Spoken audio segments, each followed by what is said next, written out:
اور 21واں روزہ اور آخری عشرے کی پہلی طاق رات، 21واں روزہ، طاق رات شروع ہو گئی۔ فرمایا اس کو 3 چیزیں ملیں گی۔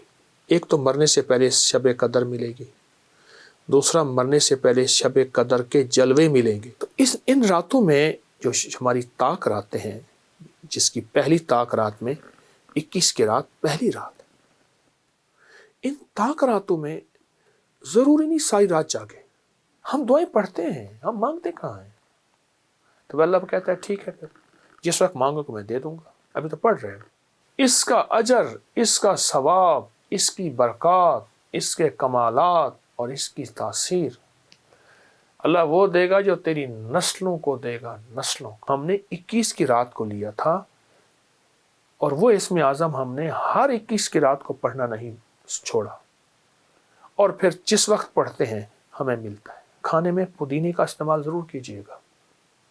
پودینہ آپ کو الرجی سے بچائے گا، جسمانی بیماریوں سے جہاں وہاں فوڈ پوائزن سے بچائے گا۔ السلام علیکم ورحمۃ اللہ وبرکاتہ۔ 2 شرے بیت گئے، اب پتہ نہیں خبر ہے کہ آئندہ رمضان میں ہم ہوں گے یا کوئی اور ہوگا۔ اور 21واں روزہ اور آخری عشرے کی پہلی طاق رات، 21واں روزہ، طاق رات شروع ہو گئے۔ اور کتنے خوش قسمت انسان ہیں جو طاق راتوں کے متلاشی ہیں، جو شب قدر کے متلاشی ہیں۔ آئے میں پھر آپ کو شب قدر کا ایک عمل بتاتا ہوں۔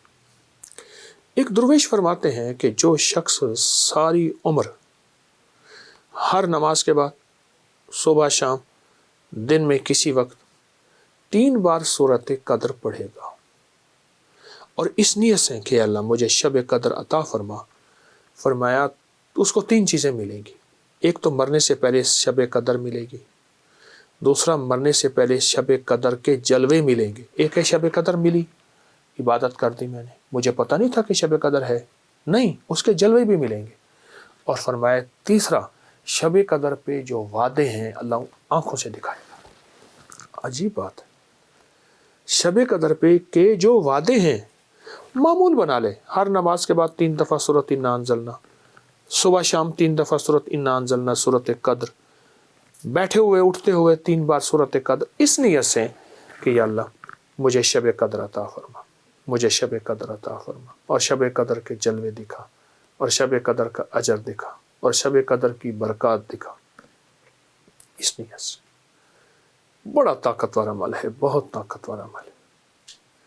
تو ان راتوں میں جو ہماری طاق راتیں ہیں، جس کی پہلی طاق رات میں 21 کی رات پہلی رات، ان طاق راتوں میں ضروری نہیں ساری رات جاگے، چند لمحے، کچھ ساتھ ہیں، اس سے بیٹھ کے باتیں کر لیں، اس کریم سے بیٹھ کے راز و نیاز کر لیں، اسے اپنے دل کے دکھڑے سنایا کریں۔ اصل میں ہم دعائیں پڑھتے ہیں، مانگتے نہیں، پڑھتے ہیں۔ اگر میں آپ کو مانگنا سکھاؤں، میں بھی سیکھ رہا ہوں، آپ بھی سیکھ لیں۔ یہ جو ہماری گلیوں پہ، چوراہوں میں، جگہوں پہ پیشہ ور سائل ہوتے ہیں اور یہ جو مانگتے ہیں، آپ نے دیکھا نہیں، ان کا چہرہ مانگتا، ان کی آنکھیں مانگتی، ان کے ہاتھ مانگتے، ان کا لباس مانگتا، ان کی چال مانگتی، ان کا حال مانگتا، ان کی ڈھال مانگتی، ان کی ساری کیفیات مانگتی ہوتی ہیں۔ وہ الفاظ کم، اپنی کیفیات کا اظہار زیادہ کرتے ہیں۔ ہمارے پاس الفاظ زیادہ ہوتے ہیں، کیفیات نہیں ہوتی۔ ہم دعائیں پڑھتے ہیں، ہم مانگتے کہاں ہیں؟ تو اللہ کہتا ہے ٹھیک ہے، پھر جس وقت مانگو کہ میں دے دوں گا، ابھی تو پڑھ رہے ہو، ابھی تو پڑھ رہے ہو۔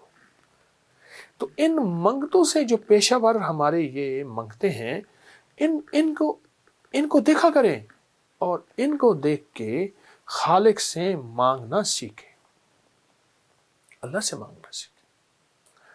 تو یہ طاق رات، 21 کا روزہ اور 21 کا دن، اس پہ ایک دعا پڑھ لیں، یا اول الاولین و یا آخر الآخرین و یا ذی القوۃ المتین و یا راحم المساکین و یا ارحم الراحمین۔ اللہ اکبر. کیونکہ آخری عشرے کی یہ ابتدا ہے. رمضان کا 21واں روزہ ہے لیکن آخری عشرے کا پہلا دن ہے. یا اول الاولین. فرمایا اس کا اجر، اس کا ثواب، اس کی برکات، اس کے کمالات اور اس کی تاثیر اللہ وہ دے گا جو تیری نسلوں کو دے گا، نسلوں کو، ان بولوں کی برکتوں سے، ان بولوں کی برکتوں سے اللہ تیری نسلوں کو دے گا. حضرت ابراہیم بن خواص رحم اللہ، ابراہیم خواص فرماتے ہیں میں ایک دفعہ ایک جنگل میں جا رہا تھا، دیکھا تو جنگل میں ایک جھونپڑی ہے، اس میں ایک بوڑھا بوڑھی رہتے ہیں. تو میں نے ان سے پوچھا تم کھاتے کہاں سے ہو اس جنگل ویرانے میں، تمہیں درندے کا فکر نہیں؟ میں نے سارے سوال کر ڈالے، سوتے کیسے ہو، کھاتے کہاں ہو، پانی کہاں سے آتا ہے، چیزیں کہاں سے آتی ہیں، ضروریات زندگی کہاں سے ملتی ہے. جو سارے سوال میں نے کر دی، خاموش سنتے رہے. تو ان میں بابا جی بولے ہمارے پاس ایک اسم اعظم ہے، اور وہ اسم اعظم ہم نے 21 کی رات کو لیا تھا، اور وہ اسم اعظم ہم نے ہر 21 کی رات کو پڑھنا نہیں چھوڑا، اور پھر جس وقت پڑھتے ہیں ہمیں ملتا ہے 21واں روزہ، 21واں نظام. میں کیا؟ میں ہم نے اس دعا کو اللہ سے منوا لی ہے. کہا کون سی؟ کہا یہ یا اول الاولین و یا آخر الاخرین یا ذل قوت المتین یا راحم المساکین یا ارحم الراحمین. اب کہا جب پڑھتے ہیں اللہ غیب سے ہماری ضرورتیں پوری کر دیتے ہیں. جب پڑھتے ہیں جانور آتے ہیں دودھ دے جاتے ہیں، پانی ہمیں مل جاتا ہے، کھانا ہمیں مل جاتا ہے. اس ویرانے میں ہم نے اس دعا سے کھانا بھی لیا، پہننا بھی لیا، سونا بھی لیا. درندے ہم سے محبت کرتے ہیں، اس دعا کی برکت سے اللہ نے ان کے دلوں میں ہماری محبت ڈال دی. تو کیسا زبردست عمل ہے، کیسا طاقتور عمل ہے.